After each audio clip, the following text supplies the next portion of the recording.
It's the fourth day since I was hospitalized after a car accident. My daughter, Karen, visits me almost every day after school. Hey, Karen, did you tell your dad about me? Yeah, I told him. Hasn't he come to see you yet? Despite his wife being in the hospital, my husband Matt hasn't visited me even once. I felt a bit sad about his indifference. 2 days later, it was when Karen came to visit me during her school break. How awful. You had an accident, didn't you? Suddenly, my best friend Julia walked into the hospital room. But I hadn't told Julia about the accident, so how did she know?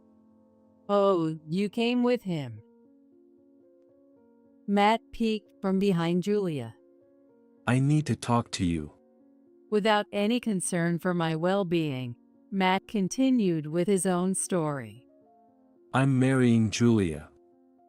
So, let's get divorced. He announced it loudly enough for everyone in the room to hear. What? What did you say? I said, I love Julia. We're getting married, so you need to leave with Karen. I couldn't believe what I was hearing and asked again, but I still couldn't grasp the suddenness of it all. Julia, what's going on? It means exactly what it sounds like. I love Matt. Can you let me have him? Julia's expression was serious. Can such a selfish thing really happen? Ignoring the two fervent visitors, my daughter burst into laughter. Hey, you two can't get married because. What Karen said next was unexpected. I'm Lydia Owens. In between work and house chores, I enjoy watching a bit of complicated romantic TV series. Wow, no way. Is this where it ends? Every time the TV series takes a turn, I find myself talking to the screen, even though I'm watching alone. I live with my husband and our daughter, and we have a good relationship with my in-laws who live nearby. We have a harmonious relationship. Unlike the dramatic stories I watch, my life is ordinary and uneventful. Because my daily life doesn't change much, I sometimes wish to dive into the TV series world. My husband Matt is very cheerful and better at sports than studying. He's truly a presence akin to a mood maker. Since he loves being lively and fun, he was always surrounded by people when he was younger. To someone like me, who was relatively quiet and studious, he seemed like a dazzling presence, and I was attracted to him. However, I've come to realize that it's hard to change the beliefs formed in youth. When young, it was very attractive, but now in our 40s, it's a bit problematic that nothing has changed. What I once admired about him has now become a point of worry. Recently, the relationship between Matt and our daughter Karen has been a source of concern. Karen prefers quiet activities over hanging out with friends. She doesn't dress flashy and excels in her studies, always ranking among the top in her high school. Matt, who hated studying more than anything, couldn't understand Karen, who diligently hit the books. It would be fine if he just thought that way, but he couldn't help imposing his views on her. You're always holed up in your room studying, but a girl doesn't need to study to get by. If you have time to waste on studying, why not work on being more charming? He would say things like this loudly enough for Karen to hear while she was trying to study. Dad, not many people think that way anymore. If I don't study, I can't do the job I want. Whether I study or not is my choice, so let me be. Despite Karen's objections, Matt always had something to say when he saw her studying. Hey Matt, Could you stop interrupting Karen when she's trying to study? It's great that she's so dedicated. I didn't need to study to make friends or get a job. Playing with friends is more fun, and you'll have no regrets. Matt was so wrapped up in his own past joys that he wouldn't listen to reason. Karen was getting fed up with how often Matt would intrude. Mom, how long is Dad going to keep saying those things? I can't concentrate even when I want to study. I'm sorry. I keep telling him not to bother you while you're studying. No matter how many times I tell him studying is important, he won't listen. As a result, Matt and Karen clashed more often, and I had to play mediator each time. Matt's impositions didn't stop with Karen herself. Can you believe it? Karen is trying to go to college. A girl like her doesn't need to study. Even in front of his own parents, Matt stuck to his outdated views and couldn't stop complaining about Karen. Stop saying things like that just because she's a girl. Nowadays, it doesn't matter if you're a girl or a boy. Before you criticize others, maybe you should go back and study yourself. His parents, Robert and Emily, couldn't stand seeing their granddaughter put down and reprimanded Matt for his behavior. When even his parents criticized his views, Matt would sulk. Why is everyone against me? On the days when Robert and Emily scolded him, his complaints would worsen, and he'd stop talking to Karen and me for a while. One day, on my way back from shopping, something happened. Hey, is that you, Lydia? It's been so long. Do you remember me? Julia, do you live around here now? The person who called out to me was my best friend, Julia, who had moved out of state after middle school graduation. Julia was always knowledgeable about fashion, makeup, and nails, and I secretly admired her. She was the complete opposite of me, who could only study, but we somehow got along and spent a lot of time together. In exchange for teaching me about fashion, I often helped Julia, who struggled with schoolwork, study for tests. After she moved, we kept in touch through letters for a while, but as we both got busier with friends, the letters became less frequent. We had become quite distant, so it was a really long-awaited reunion. So, I got married and had a kid over there, but a lot happened, and now I'm back here. Oh, I see. That must have been tough. Yeah, my husband cheated on me. Oh, by the way, can I come over to your place sometime? I'd love to catch up. Of course, come over. I'd love to chat. And so Julia and I reconnected, and our families started to interact. Matt and Julia, having similar personalities, got along well and quickly became close. Whenever Julia visited, they would have lively conversations, as if they had always been friends.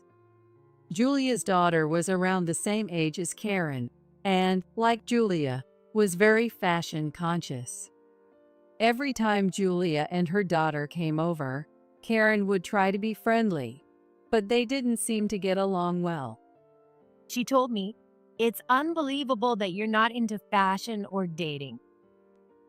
And she said my face and clothes are plain. She's a bit younger than me, but she makes me feel looked down on. Karen seemed frustrated and would quietly vent to me after they left. Everyone's different, so it doesn't matter what you do. Don't worry about it. I think you're great just the way you are.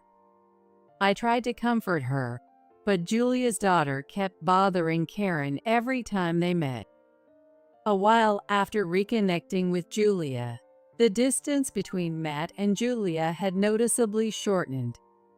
Julia's daughter was very attached to Matt, and Matt seemed to enjoy it too.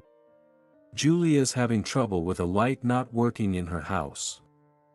I'll go check it out this weekend. It must be tough for her as a single mom. I should help her out whenever I can. Matt, feeling sorry for her single-parent situation, started going over to Julia's house to help out more often. Julia didn't show any hesitation in accepting his help. Really, Matt can do anything, and he's so reliable and quick. I'll keep asking for his help. Julia praised and flattered Matt right in front of me. Matt, enjoying the attention, wasn't entirely displeased. As a result, Matt started mentioning Julia more often and became more engrossed in her.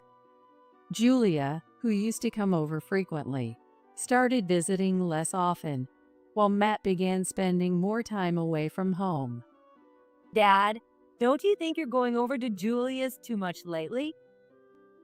Does she really need that much help? I don't think Julia is completely helpless. Single mothers have a lot on their plate. If I don't help her, who will? Both Karen and I were growing increasingly frustrated with Matt, who seemed more concerned with Julia's household than our own.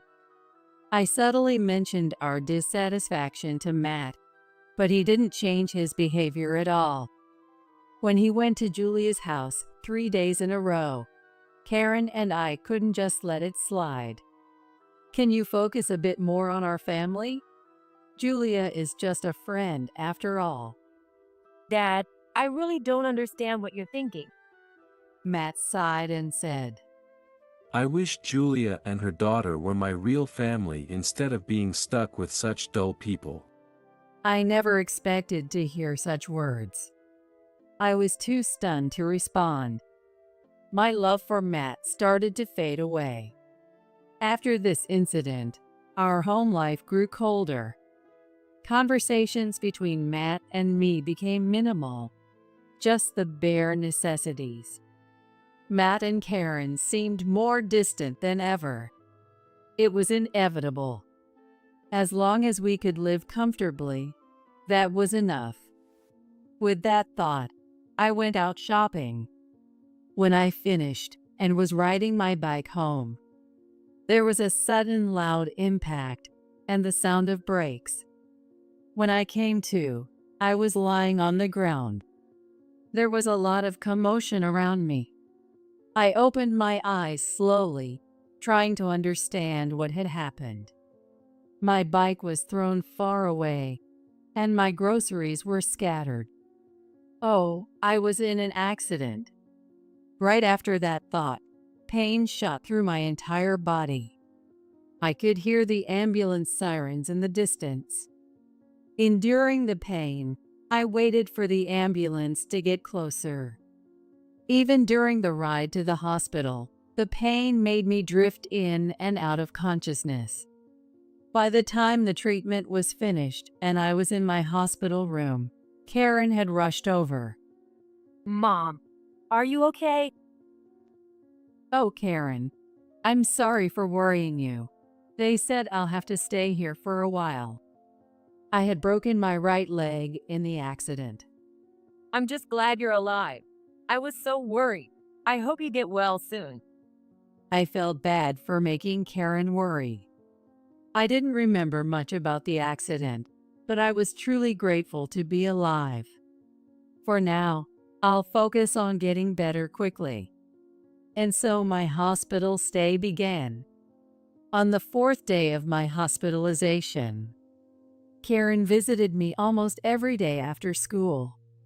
However, Matt hadn't come even once. I think he knows I was in an accident and that I'm in the hospital with a broken leg. Maybe Karen didn't tell him because she didn't want to talk to him. Hey, Karen, did you tell your dad about me? Yeah, I told him. Hasn't he come to see you yet? No, not even once. But it's okay if you told him. The hospital should have contacted him too. Dad should at least visit you. We barely talked at home, But still, as his wife in the hospital, he should at least visit. I felt a bit sad about Matt's indifference. 2 days later, when Karen was visiting me during her school break, Lydia, how awful. You had an accident, didn't you? for some reason, Julia, who shouldn't have known, walked into the hospital room. While I was wondering how she knew, Matt quietly appeared behind her. So he finally came to visit, but with Julia. He must be using my hospitalization as an excuse to spend all his time with her. I didn't expect any concern from him, but I didn't think he'd bring Julia along. Oh, Julia, you came together. Then, Matt, who had been silent, spoke up. Lydia, I need to talk to you. Without any concern for me, Matt continued. I'm going to marry Julia. So, let's get divorced. Karen and I looked at each other, puzzled. What? What did you say? I thought I misheard him, so I asked again. I said, I love Julia. We're getting married, so you need to leave with Karen. I couldn't understand what he was saying at all. It was like a scene from one of the TV series I always watch. I realized talking to an excited Matt wouldn't get me anywhere, so I turned to Julia. Julia, what is this about? It means exactly what it sounds like. I love Matt. I need him. You two aren't close anymore, right? Can't you just let me have him? Julia's expression was serious. Can something so selfish even happen? Of all people, my husband, a true friend, wouldn't do this. You're the only one who thinks you're friends. What? What do you mean? Right, Julia? After Matt called out, Julia began to speak. Lydia, you've always been plain. You never matched my level of style. But you were smart, so I stuck around because it was convenient. Those tests back then, you really helped me out. Julia saw me only as someone useful, and I was the only one who thought we were friends. Feeling good about belittling me, Julia continued. Matt and I get along well, and he seems happier with me. I think I'm more suited for him. With a smirk, Julia whispered in my ear. And besides, he doesn't seem to have any money problems, you know. Julia was dazzled by Matt's good salary, pretending to be in need to start an affair with him. She planned to kick Karen and me out and take my place. Matt, completely taken in by her, genuinely fell for Julia. Now that I was conveniently hospitalized, they wanted to finalize the divorce while I was unable to act. Their reckless behavior made me want to sigh. I never imagined something like this would happen to me, like a scene from a TV series. Matt and Julia waited triumphantly for my surrender, while I was troubled by the two excited individuals. Karen, who had been silent until now, started laughing. Hey, you two can't get married. Dad, don't you know? What Karen said next was unexpected. Julia, you're in the middle of a divorce because you cheated, and you're being asked for a hefty alimony. When we reconnected, Julia had said her husband cheated on her, but that was a complete lie. It turns out Julia was the one who cheated and was asked to leave, leading to divorce proceedings. During the divorce, she was looking for her next financial support and found the perfect target in Matt. Julia planned to get divorced once she secured Matt's promise to marry her and waited for the 6 months until they could remarry. Moreover, She planned to control the household finances after remarrying to cover the alimony for her husband and her affair partner's wife with Matt's money. That's not true. I really love Matt. Julia shouted. Still, Karen continued unfazed. Well, Julia's daughter told me everything. She talked about a lot of things. Well, in the end, my mom and I were mocked as if we were disposable. Karen had somehow sensed the relationship between Matt and Julia. Predicting it would come to this, she used Julia's daughter to dig up any dirt she could. Julia's daughter looked down on Karen, so when Karen mentioned the potential divorce between Matt and me, she spilled all the family secrets to assert her superiority. Thanks to this, Karen learned about Julia's plan and was ready for trying to make it a trump card for when the time came. Her ability to calmly assess situations and gather information might be due to my consistent efforts in her education. All the divorce and legal knowledge I shared from the TV series I watched seemed to have paid off. Even though she's still in high school, I'm amazed at my daughter's insight and initiative. Julia, realizing her plan had been exposed, frantically called her daughter. What the hell did you blab about? Because of you, my plan is ruined. I'm left with nothing. I finally found a good cash cow. Julia started arguing with her daughter over the phone. Hearing this, Matt finally realized he had been seduced for his money. Ha! He was so stunned by the sudden turn of events that he couldn't speak. It turned out Julia had targeted Matt because she thought he was rich, assuming he was the president of a company. In reality, Matt just worked at his in-laws' company, but he had acted like he was in charge to impress Julia. Matt's usual jovial and boastful nature had backfired, and all I could do was chuckle at the absurdity. Knowing Julia's entire plan and intentions, Matt panicked. I'm sorry, Lydia. Please forget what I said earlier. What words are you referring to?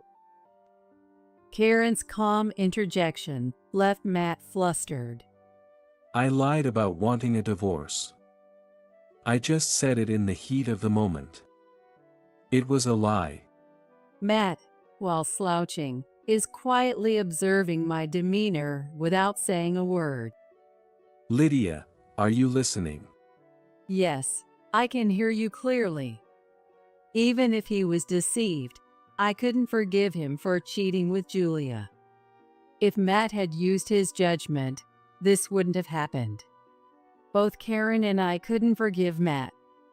As we remained silent, struggling for words, Matt said, But you two can't live without my income, right? A divorce would be tough. His moment of remorse quickly vanished as he threatened us, saying our life would be hard without his earnings. Matt seemed confident that Karen and I couldn't manage without him. We can manage just fine without you, Matt.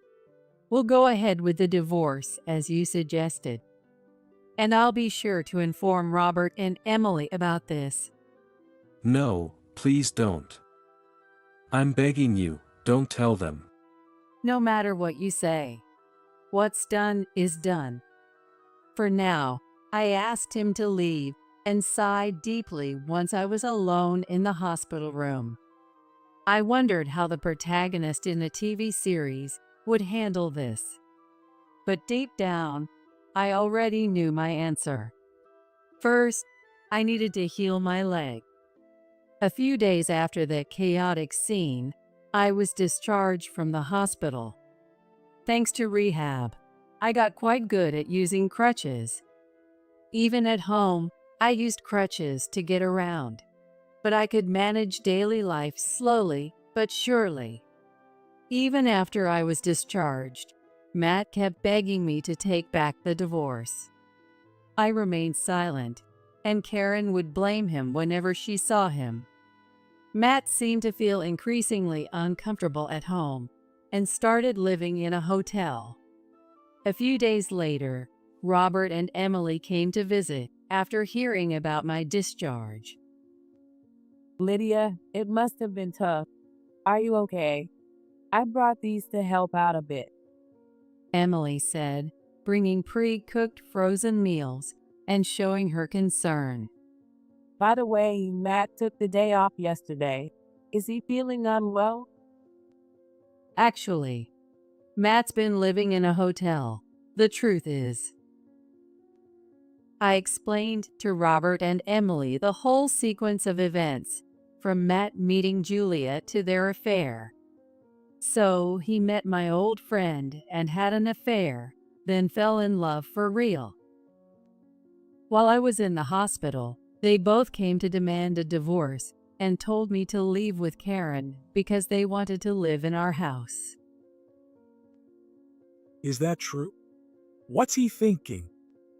There's more to the story. I told them about Julia's ongoing divorce and alimony debts, and how she planned to marry Matt for financial support. Matt's mistake was boasting that he was the company president. Did he really say that? What a hopeless fool.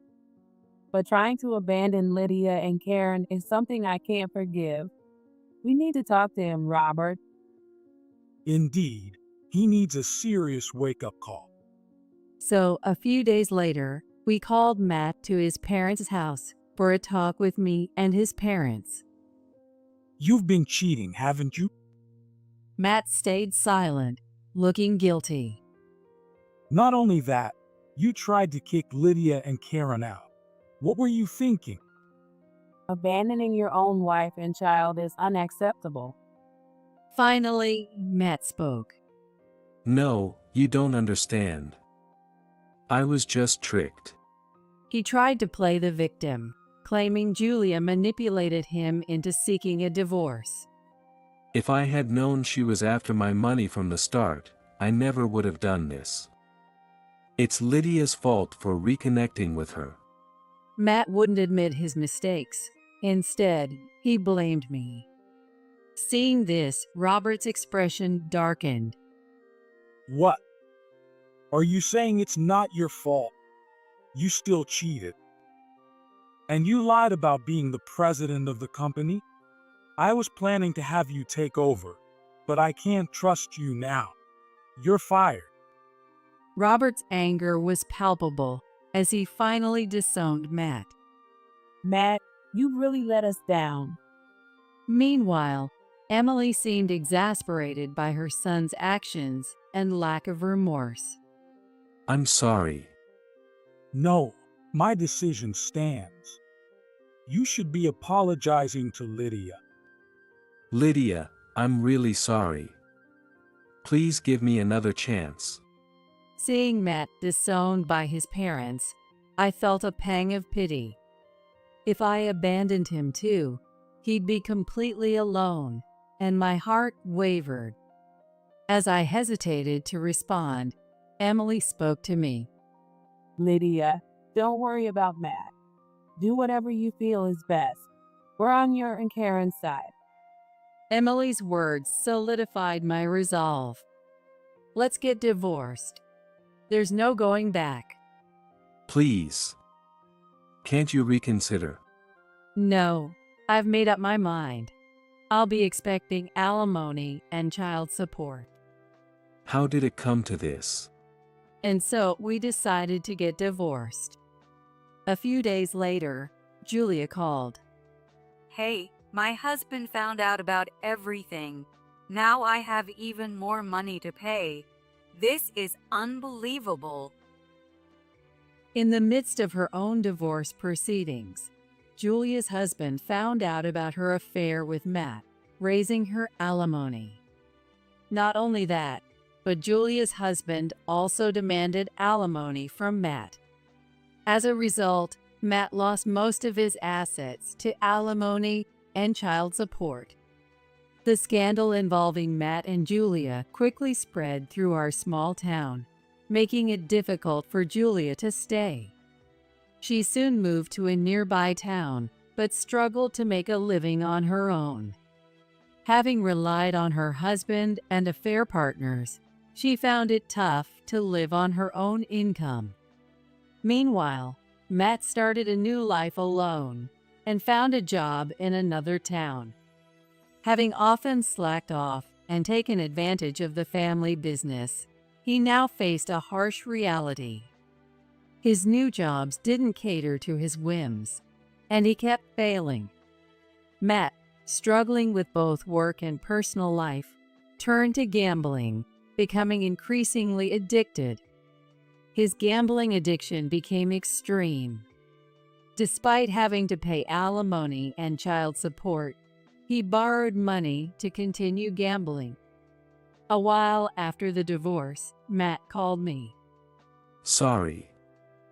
I might not be able to make this month's payment. I don't have enough money, Matt said in a weak voice.